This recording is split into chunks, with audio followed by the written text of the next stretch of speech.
Ever wonder about the stages of a relationship? Let's start with the first stage, falling in love.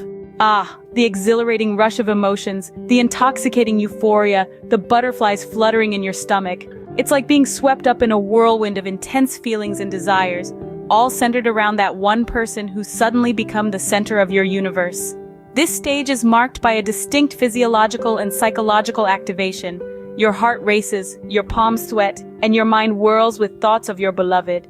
It's as if every fiber of your being is tuned into the frequency of love, resonating with the rhythm of your emotions.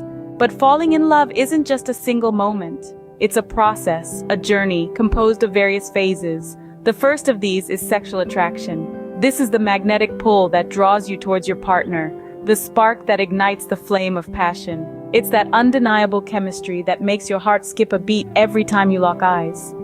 Next comes hypervaluation. This is where you start to see your partner through rose-colored glasses, overlooking their flaws and focusing only on their virtues. They become the epitome of perfection in your eyes, the embodiment of all your ideals. Then there's the phase of appropriation of the other. This is when you start to incorporate your partner into your identity, when their interests become your interests, their joy becomes your joy, their sorrow becomes your sorrow. It's like two souls merging into one. This leads to the stage of reciprocity and falling in love. The feelings become mutual, the affection reciprocated. This is when love blossoms into a beautiful dance of give and take, where both partners are equally invested in the relationship. But like all good things, the falling in love stage too comes to an end. The intense emotions begin to simmer down, the rose-colored glasses come off, and reality sets in. But don't worry, this isn't the end. Rather, it's the beginning of a new, deeper phase of the relationship. That's the first stage of a relationship, full of intense emotions and discoveries about each other. After the fall in love stage comes the knowledge stage. This phase of the relationship is a journey of discovery, where the intense emotions of falling in love give way to a deeper, more intimate understanding of each other. Your partner, in all their uniqueness, begins to reveal themselves fully, in their totality and autonomy. It's a time when personal experiences and memories are shared, paving the way for a deeper connection. The veil of idealization starts to lift, as you begin to uncover your partner's differences and peculiarities. But rather than causing a divide, these differences add to the richness of your relationship, making it more real, more authentic. They help you understand your partner better, love them more deeply, and appreciate them for who they truly are. So embrace this stage, for it is here that you truly get to know your partner. Now you've gone past the stage of idealization and begun to encounter the real person. After gaining knowledge about each other, you decide to start a relationship and begin to live together. This is the inception of a new chapter, the beginning of the relationship. The decision to embark on this journey is not taken lightly. It's a conscious choice, rooted in mutual respect, admiration, and a shared vision for the future. It's about being willing to put in the effort, to nurture the relationship, and to make it work. The emotional bond that has been developing strengthens. It's like a vine that has found its support, growing stronger and more intertwined. This relationship begins to delve deeper, becoming an intimate part of you and your partner's lives. You start spending more time together, not just in the fleeting moments of a day, but in the mundane routines and the grand plans. You start envisioning a future together, making plans that were once just idle daydreams. These plans are no longer just about you or I, but about us. They are a testament to your commitment and belief in the relationship. Now, let's talk about coexistence. It's like stepping into a new world, full of new experiences and challenges. It's about sharing a space, physically and emotionally.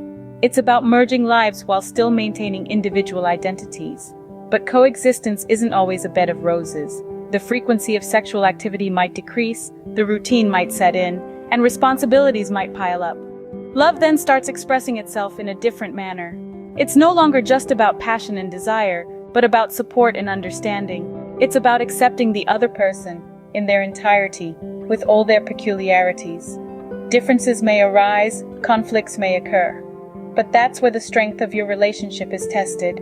It's about finding a middle ground, negotiating, and resolving conflicts in a way that strengthens the bond rather than weakens it. Living together brings new experiences and challenges, but also deepens your bond. It's about growing together, learning together, and building a life together. It's about creating a shared narrative, a story that's uniquely yours. After coexistence, disappointment may set in, followed by self-affirmation. This is a phase where the rosy glasses come off, and we begin to see our partners not as the ideal entities we fell in love with, but as real, complex individuals with their own sets of flaws and imperfections. It's a stage where the reality of cohabitation can sometimes be a letdown, as the mundane routine of life takes over the heightened emotions of the initial phases. Disappointment can surface slowly or abruptly, and it's during this period that minor irritations can start to feel like major issues. Feelings of being less loved or less cared for can creep in. It's a critical stage, a turning point where we must decide if our love for our partner is enough to accept them, warts and all. This phase can be a deal breaker, leading many relationships to crumble under the weight of unmet expectations. But it's not all doom and gloom. Disappointment, while painful, can be an important catalyst for personal growth and self-affirmation. As we navigate through the choppy waters of disappointment, we start to recognize and assert our individual needs. It's a time when the focus shifts from us to I. We become more attuned to our personal boundaries and begin to appreciate our own company. This is the stage of self-affirmation. During this phase, it's not uncommon for conflicts to arise, often stemming from unresolved personal issues. But remember, conflict isn't necessarily a bad thing. It can lead to meaningful conversations, shedding light on areas that need attention. It's a time to explore individual interests while respecting the bond and commitment of the relationship. So while disappointment can be a tough pill to swallow, it's an integral part of the journey. It teaches us to accept our partners as they are, not who we want them to be. It pushes us towards self-affirmation, allowing us to reclaim our individuality within the relationship. Disappointment can be a critical point, but it can also lead to self-affirmation and growth. It's not the end of the road, but rather a stepping stone towards a more mature, more authentic relationship. Overcoming the crisis can lead to growth and then adaptation. This is a powerful statement that encapsulates the final stages of a relationship. Let's delve deeper into these stages. Overcoming the crisis is a pivotal juncture in any relationship. It's a stage where the couple has the opportunity to rise above their differences, to build a more authentic and stable bond. It's no longer about the idealized version of the other person that was created during the early stages of falling in love. Instead, it's about seeing, accepting, and valuing the other person for who they truly are.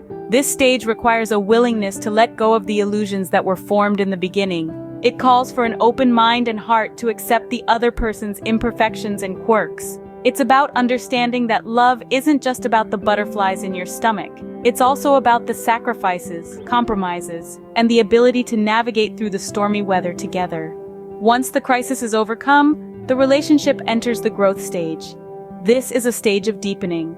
It's about making the relationship more mature and stable. It's about making decisions that revolve around common projects. Couples at this stage may decide to buy a home together, start a family, or embark on a shared venture. It's a stage where the relationship evolves from being just about the two individuals to being about something bigger that includes both of them. Growth is about moving forward, about building a life together. It's about setting shared goals and working towards them. It's about developing a deeper understanding of each other, about learning to work as a team. And then comes adaptation. Life as we know is always changing. And these changes can bring about new circumstances and challenges. Adaptation is about adjusting to these changes together. It's about being flexible and accommodating. Adaptation doesn't necessarily mean that you have to change who you are. It's about adjusting your sails to navigate through the changing winds of life. It's about learning to dance in the rain, instead of waiting for the storm to pass. Adaptation is about embracing change and using it as an opportunity to grow and evolve together. So you see, a relationship is more than just falling in love. It's a journey that starts with a spark, leads to knowing each other, cohabiting, facing disappointments, affirming oneself, overcoming the crisis, growing together, and adapting to life's changes. In this journey, every stage has its own beauty and challenges. But what makes this journey worthwhile is the shared experiences, the memories created, the love nurtured, and the life built together. To conclude, remember, a relationship is a journey from falling in love to adapting to life's changes together. Let's recap the stages we've discussed. We start with the intoxicating fall in love stage, brimming with attraction and desire. We then move to the knowledge stage, where we truly begin to understand one another.